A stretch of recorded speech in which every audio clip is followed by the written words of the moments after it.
survivor.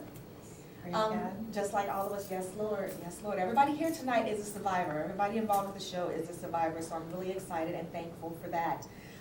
Jennifer Blue has traveled 75 to make her way here just for our show, and I'm so grateful for you. Thank you. She came all the way from Michigan, and she's here to share her story of survival and what she is doing to heal and how she's moving on from her situation.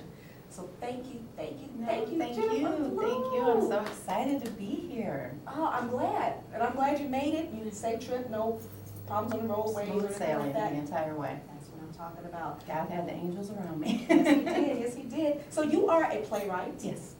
And an actress. A little. Okay, I've done a little little bit. acting. But you are a playwright, and Yes. you are the founder of the Jennifer Blue Experience. All right. So tell us a little bit about Jennifer Blue. What makes you Jennifer Blue. a survivor? Yeah. Jennifer Blue, I'm a advocate for domestic violence awareness by way of entertainment. Okay. So I do plays, film, working on 2 books, Okay. and we're getting ready to take a tour of my current stage play titled A Different Shade of Blue. Okay. And so that's what we're in the process of working on right now, is the play.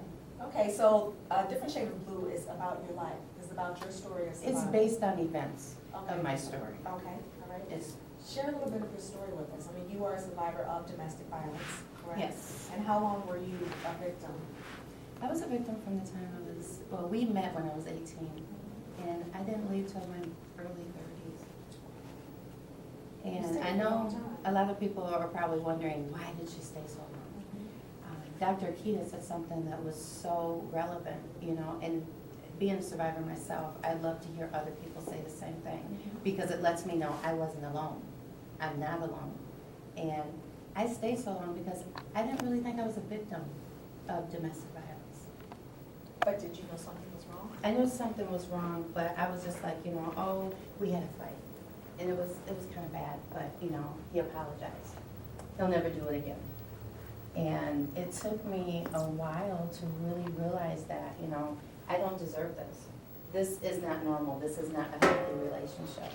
And it didn't really resonate in me until I found God.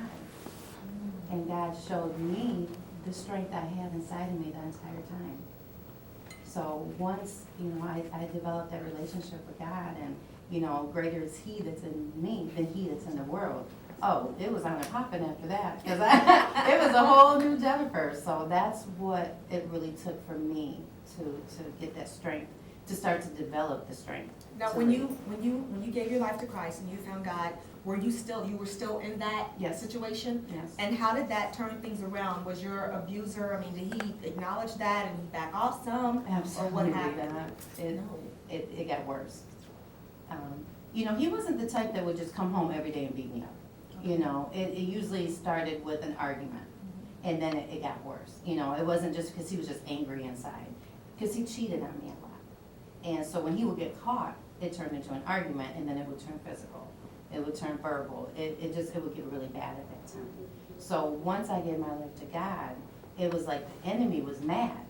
So he put like a big mark on my house, and he came at my family and my house full steam. But I didn't, you know, back down. I kept moving forward.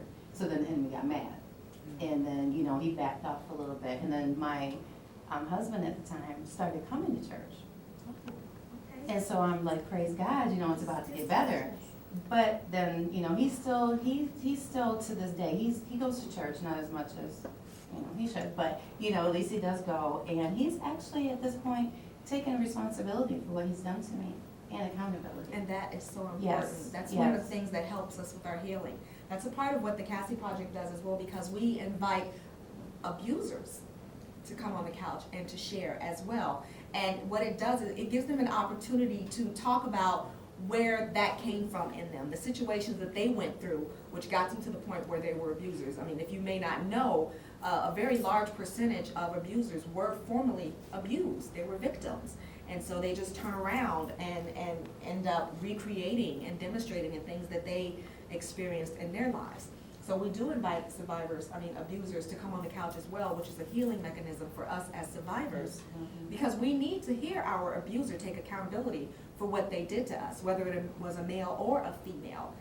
hearing them say, yes, I did this, yes, I'm sorry, you know, I'm healing from this, I'm working on getting better, those things help us to heal. Yes. And I keep saying us, and I don't know if I said this, I know I've said it on a previous show, but I too am a survivor. I'm a survivor of both, but more on the sexual abuse aspect is where my background is, which is why the K.A.S.S.I.E project is for survivors of sexual and domestic abuse. So it's a combination of myself and Cassandra's situation.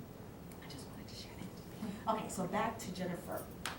So in your situation, so he went to church, and you were saying he's in church, but is the church in him? Is he really at a point where he has found Jesus? Has he gotten to a point where he is saved? And since he does acknowledge what he's done, how different of a person is he, if at all? He's he's on his path. That's all I can say about that. I'm very proud of him at this point. I know a lot of people are like, you know, how are you speaking so highly of this man that did, you know, such horrible things to you? But it was forgiveness. I had to forgive him.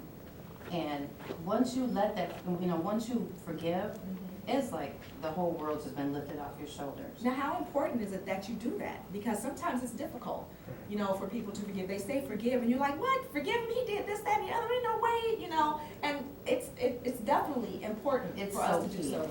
It's so key to move forward. And it wasn't until I forgave him that God dropped the vision on me to do what I'm doing. That was You're my blocking your release. blessing. I was Blocking blocking your my blessings. blessing, you know, and I always told, you know, not only women, but, you know, men that are survivors, you know, don't be bitter, be better. You went through it for a reason, you know what I'm saying, and God kept you covered. So, you know, we need to get out and share our testimony, share our story, encourage other, you know, people that have gone through what we've been through. This is true. This is true. I'm just, your story, I know that we've shared some of the details, you know, off camera and things like that, and it just amazed me, and there's no way I could even begin to connect with some of the experiences that you've had, again, because my abuse is from a different aspect. But even all of you watching, those of you who might be going through or might have gone through and have yet to share your story, it's so important that you start healing and living. You have to talk about what's going on so that you can leave that portion of your life behind and move on. And if you have any questions or comments for our guests or for me, you can give us a call at 825-3971. That's 825-3971. The phone lines are open. And I've got a little trivia for you. Got some free stuff if you like free stuff. I love free stuff. I love You the like word free free. stuff? I love it. So you have started your healing process by moving on, and I Yes. wanted to ask you to tell me what it is that you have replaced your pain with. Now that you've forgiven him and you've moved on and God has given you this vision, what is it that you're doing to replace the pain from your situation? My productions. That's what's really got me, you know, just, I'm so driven right now. I'm so focused on what God has placed in me to do. And so that's what, you know, I replaced it with. You know, once I forgave, it was just like the vision was dropped on me. And that's what I'm doing right now. I'm just trying to do what God, you know, has given me the vision to do.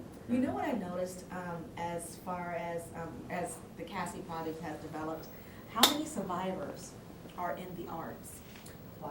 How many of us are actors? How many of us are playwrights or even directors or poets or musicians or things like that? I've found, because I am an actress, I've found that acting has actually been healing for me as well. It gives me an opportunity to express and get out some of the things I've been through. At the same time, I have to admit, it's also been something that I've used as a mask. I've used being able to pretend to be someone else as a mask for having to actually deal with my own issues. It's funny you say that, because with the productions, I've also, you know, I replaced the pain with writing. And writing was a big outlet for me, so as acting was for you. You know, we have to let go. Yes. We really just have to let go of everything, because if we're holding on to the past and we're holding on to all this pain, we don't have no room for what God wants to bless us with. Exactly. So we have to let it go. You know, and as you said, with acting, you can be somebody else for a little bit. With writing, I can just write out all my, you know, I can write everything out and just let it go. And once you let it go, it's just a wonderful feeling. You know, I wish I would have did it so long, you know, a long time ago. Yeah. But it's okay. I did it now. Yeah, that's true. You know, it's never too late. We're like, you know, I wish I'd had a clue. Right. You know, like, I wish I had a clue and that I could have done so many things so Exactly. differently. But we needed to go through, that was our process. that would, whatever, however long it took you to heal, that was your process. And, you know, mine was quite a while, but it's okay, because I learned so much during the process.